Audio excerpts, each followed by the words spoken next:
Milost Gospodina našega Isusa Krista, koji je kruna svih svetaca, ljubav Boga i zajedništvo Duha Svetoga sa svima vama.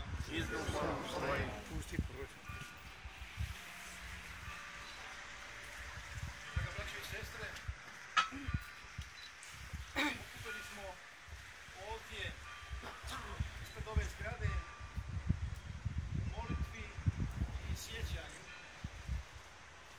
na jednoga dominikanca koji je prije 70 godina učenički strijeljan. Prije strijeljanja proveo je više od 2 mjeseca u ovoj zgradi suda zajedno s drugim zatočenicima, od kojih je još 30 drugih bilo strijeljano. Dolazimo ovdje u molitvi, moleći da Gospodin oprosti, bude milostiv svima koji su stradali, ali da bude također milostiv i onima koji su izvršili te zločine. Mi s pouzdanjem svoj pogled upiremo u Krista, zahvaljujući na svim onim blaženicima, svecima, slugama i službenicima Božjim, uzorima koji su vjerno kročili za Kristom. Vjerno su ga slijedili, a nas pozivaju da mi slijedimo njihov primjer i tražimo na budući grad, te stupamo putem koji ćemo najsigurnije doći do savršenog jedinstva s Kristom. U znak prisjećanja na vrijeme dok je pater Barač zajedno s drugim zatočenicima bio u ovoj zgradi, čućemo ulomak iz knjige oca Randa Paršića, također dominikanca, koji je s drugim svećenicima proveo vrijeme zatočeništva zajedno s Dominikom Baračom.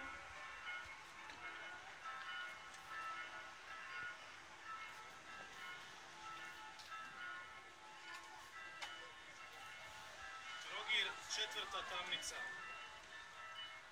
Osuđen sam na 4 godine robije. Nikoga nema da me posjeti, da olakša ne samo moj teret, nego teret oca Barača. Kakva je ovo bila lakrdija, a pravno se naziva pravednim suđenjem, dokazanom krivnjom.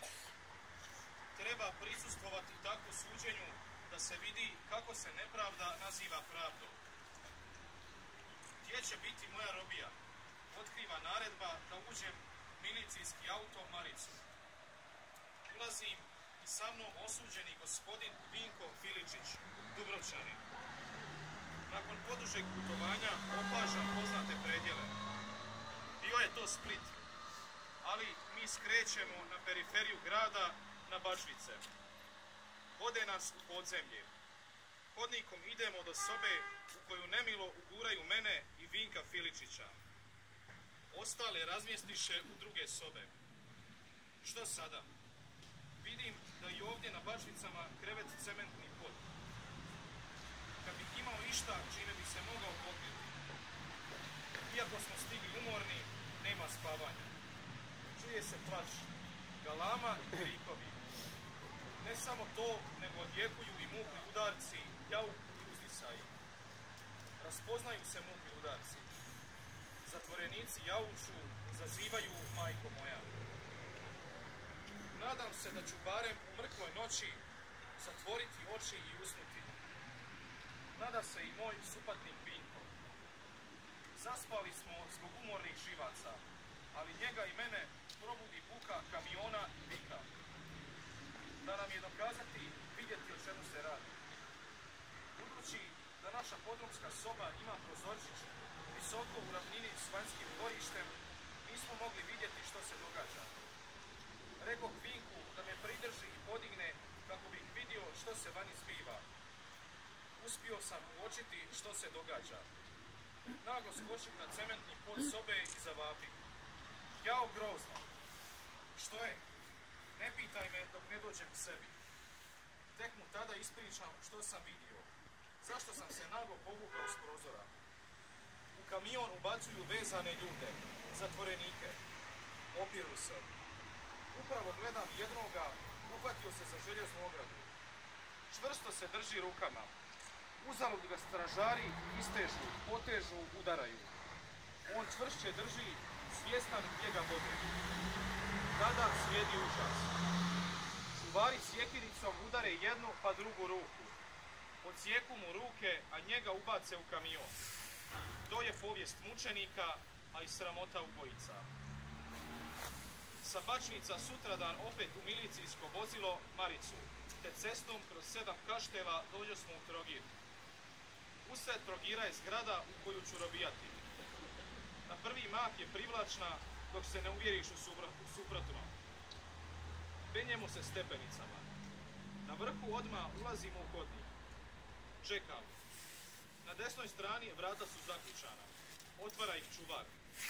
Vidim u sobi na cementnom podu sjede ljudi. Koliko ih je? Čini se 10 ili 9. Šute, ali okreću glavu prema vratima. Ugledaju mene, dakle još jedan.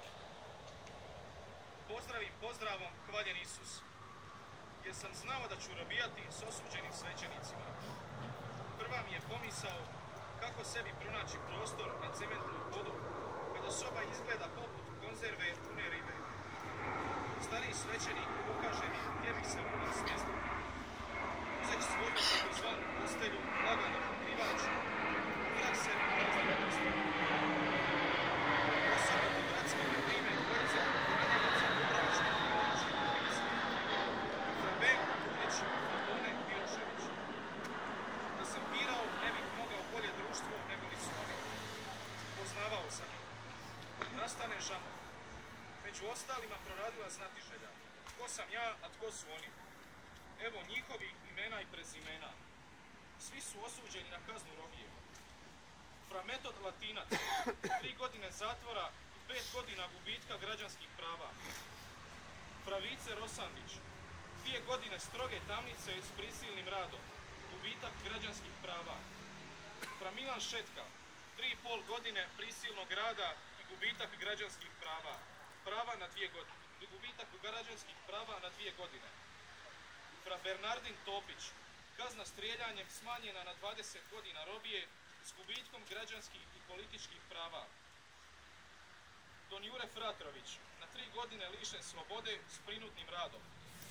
Don Marijan Budelj, 4 godine zatvora. Zatim pravoslavni iguman Mileković i monah Jona Jenović, obojica Srbi, i sin Kijević, pravoslavni svećenik Ukrajinac. Trogirski zatvor ima prvi i drugi kat. Na prvom katu bili su svećenici osuđeni na robiju, a na drugom katu osuđenici na smrt strijeljanjem. Kako mi je? Nema izlaza iz hodnika niti iz sobe. Ako trebam na WC, tada smijem izići iz sobe, izvršiti nuždu u prostoriji na kraju hodnika, ali stalno pobudim oko stražara. Ako me pitaš za hranu, zove se hrana, ali je više kuhana voda nego hranjiva juha. 1/4 kruha na dan. Ako ovako potraje, robija će postati umiranje na rate. Zajednički molimo krunicu ili netko glasno čita razmatranja. Utješno je bilo što je trogirski župnik smio svake nedjelje doći i pričestiti nas. Jednog dana odjekuje buka po stepenicama što vode na drugi kat. Što se zbiva? Tek dobrotom ekonoma Ante doznajemo da su stigli osuđenici na smrt. Potiho upitam je li među njima otac Barač, suđen sa mnom na istom sudu u Dubrovniku. Klimanje glave potvrdi da je i Barač među došljacima. Tada shvatih da mu je molba pomilovanja odbijena. Od toga dana zaokuplja me misao kako uspostaviti vezu ili izmijeniti par riječi s njime. Ubrzo se uvjerih da mi je želja neostvariva. Kako izići iz zaključane sobe u hodnik? Kako doprijeti na drugi kat? Živim u nadi čuda. Tako je i bilo. Naša soba je točno ispod sobe gdje borave osuđenici na smrt. Tako i prozor. Draga braći i sestre, Taj dio se nalazio s druge strane ove zgrade iz koje su izvodili i vodili na strijeljanje. Mi smo u molitvi i ovo je prigoda također zahvaliti svima koji su pomogli da uspijemo ovu spomen ploču staviti ovdje na ovu zgradu. Ona je spomen ploča Dominiku Baraču, ali u njegovo ime spominjemo se i molimo za sve koji su bili zatočeni i strijeljani, bili izvedeni iz ove zgrade. U taj znak mi ćemo upaliti 30 svijeća. To su ona 30-torica iz grupe s Dominikom Baračom koji su bili strijeljani. Te ćemo svijeće ponijeti u procesiji do crkve i one će, dok budemo slavili misu, zadušnicu, one će gorjeti u crkvi u znak naše molitve svemogućemu milosrdnom Bogu.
Zahvalnost također ide i gradu Trogiru. U ime grada Trogira obratit će se i dogradonačelnik gospodin Filip Anđelić. Evo, sve vas skupa pozdravljam i drago mi je da ste se našli u ovako velikom broju. U ime gradonačelnika grada Trogira, gospodina Anđelića, će reći ću par riječi. Znači, u ovoj zgradi 45. godine je bio sastavni centar za sve vjernike, tako reći sve koji su voljeli ovu našu napačenu hrvatsku brudu. Među njima je bio i otac Barač, koji je jednostavno skočao svoj mladi život na ovom mjestu ovdje. Želim još reći samo to da grad Trogir postavlja prvu ploču. Ima tu dosta ploča po ovom našem mjestovskom gradu i dosta dužnih sudbina, s obzirom da je ova zgrada, već sam to malo prije rekao, bila sabirni centar. Još jedna velika zgrada na Čijevu je bila isto sabirni centar, 45. do 48. godine. Ali evo, napokon je došao taj trenutak da grad Trogir vrati dio svoje povijesti, a vratit ćemo na način što ćemo i otkriti ovu ploču. Hvala vam svima što ste došli, ovako veliko.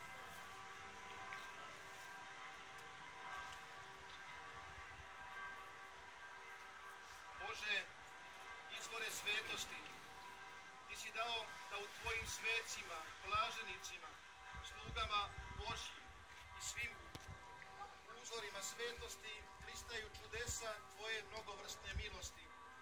Daj da u njima svima uvijek slavimo tvoju veličinu. Premudri Bože, ti si po Kristu postavio apostole da budu temelj crkve. Sačuvaj svoje vjernike i njihovu nauku. Ti si mučenicima dao svjedočnu hrabrost sve do prolijevanja krvi.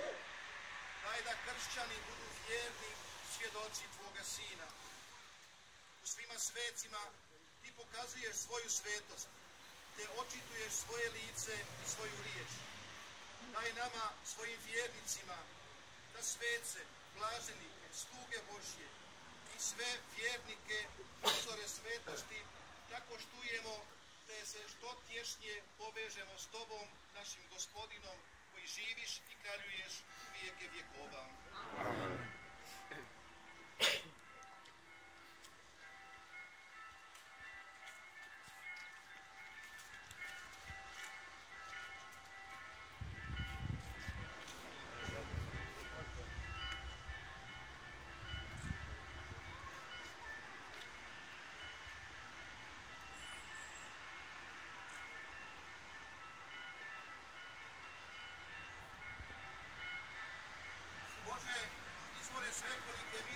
svetosti. Dobrostivo pogledaj na našega brata Dominika Barača. Dobrostivo pogledaj na sve koji su bili zatočeni, osuđeni i strijeljani. Daj da uvijek i u najtežim situacijama iskusimo snagu tvoje ljubavi i tvoje zaštite. I otac Dominik Barač bio je Hristov prijatelj, njega je vjerno slijedio. Neka nam on prista kao svjedok i uzor evanđelskog života. A kod tebe neka nađe oproštenje za sve i nagradu za sve ono što je učinio kad nam je ostavio primjer kako se istina živi i svjedoči po cijenu vlastitoga života po Kristu Gospodinu našemu.